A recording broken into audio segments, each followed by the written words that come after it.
Hello बच्चों, तो स्वागत है आपका हमारे चैनल नितेश एडुविजन एकेडमी पर।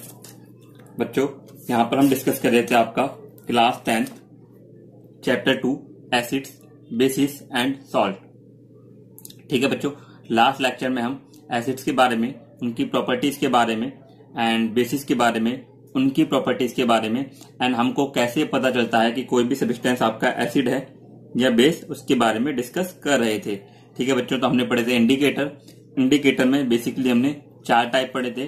आपका नेचुरल इंडिकेटर जो आपको नेचर से डायरेक्टली मिलता है, सिंथेटिक इंडिकेटर जो ह्यूमन मेड होते हैं, हम लैब में मैनुअली केमिकल से बनाते हैं। ऑल्फैक्टरी इंडिकेटर ऐसे इंडिकेटर जो उनकी स्मेल को चेंज कर लेते हैं according to the acidic medium और बेसिक मीडियम। एंड बच्चों फाइनल आपका 4 था यूनिवर्सल इंडिकेटर। यूनिवर्सल इंडिकेटर ऐसा इंडिकेटर होता है जो आपको एसिड एंड बेस दोनों के बारे में इंफॉर्मेशन दे सकता है। ठीक है बच्चों, इसके लिए हम एक पीएच रेंज की बात करी थी जो आपकी होती है 0 to 14। ठीक है बच्चों, आज स्टार्ट करते हैं हम। अगर बात की जाए कि एसिड और बेस आपस में रिएक्ट कैसे करते हैं, how they react each other, तब बच्चों क्या होगा। ठीक है, और ये आपके पेपर का एक इंपॉर्टेंट टॉपिक है।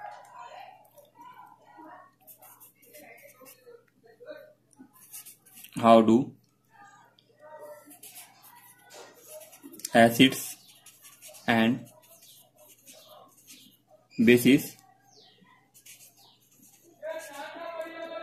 रिएक्ट विथ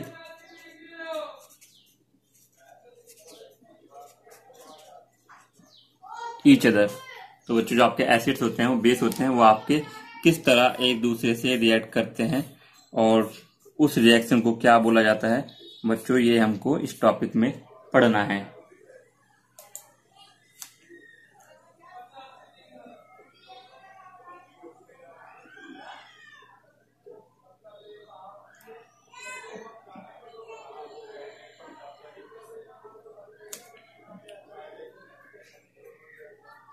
तो बच्चों जब आपके एसिड्स और बेस एक दूसरे से रिएक्ट करते हैं तो उस रिएक्शन को आपका एक स्पेशल नाम दिया गया है जिसका नाम है आपका न्यूट्रलाइजेशन। जिसका नाम है आपका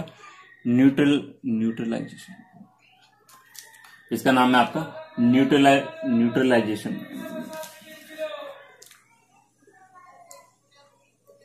जिसका जब बच्चों आपके एसिड एंड बेस आपस में रिएक्ट करते हैं तो उस रिएक्शन को आपका एक स्पेशल नाम दिया गया है जिसका नाम है न्यूट्रलाइजेशन रिएक्शन।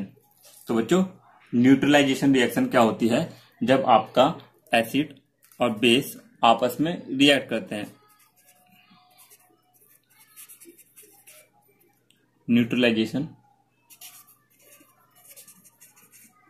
रिएक्शन।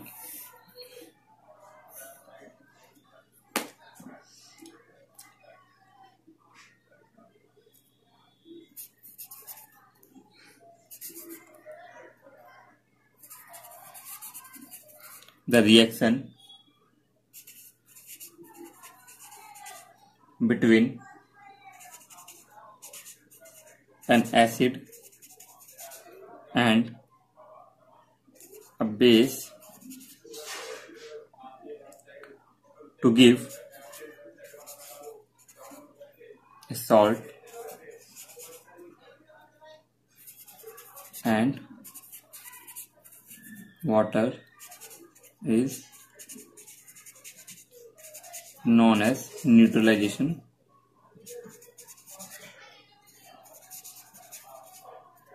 reaction। ठीक है बच्चों, जब आपके एसिड्स और बेस दोनों आपस में रिएक्ट करते हैं, जब आपके एसिड क्या करेंगे, बेस से रिएक्ट करेंगे, तो बच्चों देखिए रिएक्शन को समझने का बहुत इजी तरीका है। न्यूट्रल का मतलब ना ही वो एसिड है ना ही वो बेस है।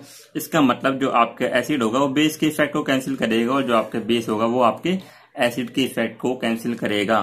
तो आपका जो सॉल्ट बनेगा उसकी पीएच वैल्यू आपकी 7 लाई करेगी एंड आपका वाटर फॉर्म होगा। बच्चों ये रिएक्शन आपकी तभी पॉसिबल है जब आपका एसिड एंड बेस या तो दोनों स्ट्रांग हो या एसिड और बेस दोनों वीक हो, जिससे वो एक दूसरे के इफेक्ट को कंप्लीटली कैंसिल कर पाए और जो आपका सॉल्ट फॉर्म हो उसकी पीएच वैल्यू 7 हो, यानी न्यूट्रल पीएच वैल्यू उसकी होनी चाहिए। तो बच्चों एग्जाम्पल्स की बात करते हैं। बहुत सारे इसके एग्जाम्पल्स हैं आपके।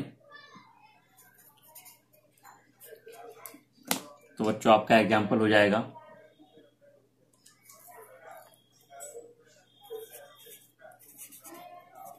Sodium hydroxide. बच्चों जो आपका एक बेस होता है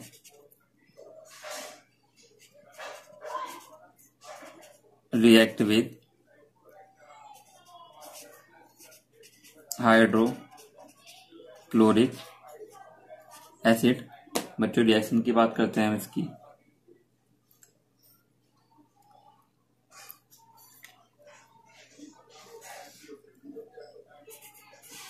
NaOH plus HCl।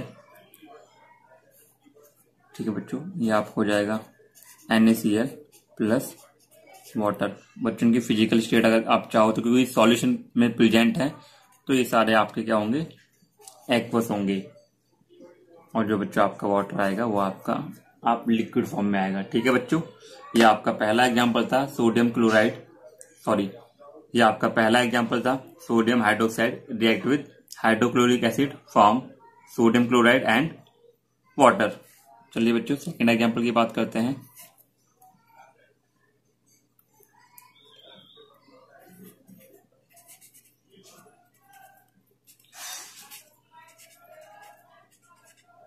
Sodium hydroxide react with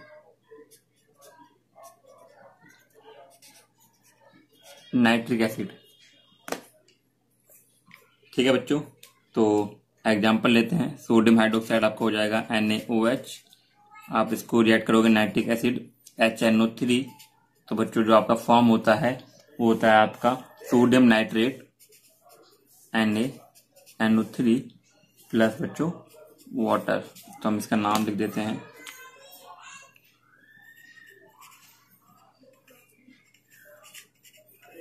sodium hydroxide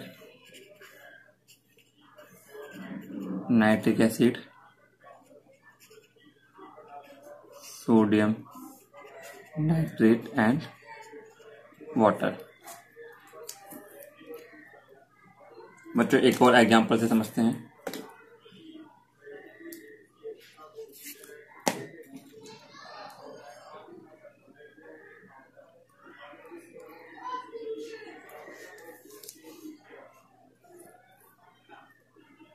ठीक है बच्चों, तो ये थे आपके कुछ एग्जांपल न्यूट्रलाइजेशन रिएक्शन के, जहां पे हमने क्या पढ़ा था, हमने ये पढ़ा था कि अगर कोई भी एसिड आपका रिएक्ट करता है बेस के साथ तो वो एक दूसरे के इफेक्ट को कैंसिल करेंगे और आपका जो सॉल्ट बनेगा वो आपका न्यूट्रल होगा, मतलब उसकी पीएच वैल्यू 7 के अराउंड लाई करेगी एंड आपका वाटर फॉर्म होगा। बच्चों ये आपके 10th क्लास की बहुत इंपॉर्टेंट रिएक्शन है, होप आपको समझ में आया होगा। आज की क्लास में हमने डिस्कस किया कुछ केमिकल प्रॉपर्टीज के बारे में जो आपके एसिड एंड बेस शो करते हैं, जो आपको पढ़नी है, जिनकी केमिकल रिएक्शन आपको याद करनी है और आपके बोर्ड एग्जाम के लिए बहुत इंपॉर्टेंट है। ठीक है बच्चों, तो आज के लेक्चर के लिए इतना ही। नेक्स्ट लेक्चर में हम पढ़ेंगे कि आपके एसिड एंड बेस में क्या कॉमन होता है, वाटर मिलाने पे इनके कंसंट्रेशन में क्या इफेक्ट होता है, कैसे ये हमारे डेली लाइफ को इफेक्ट करते हैं। Thank you.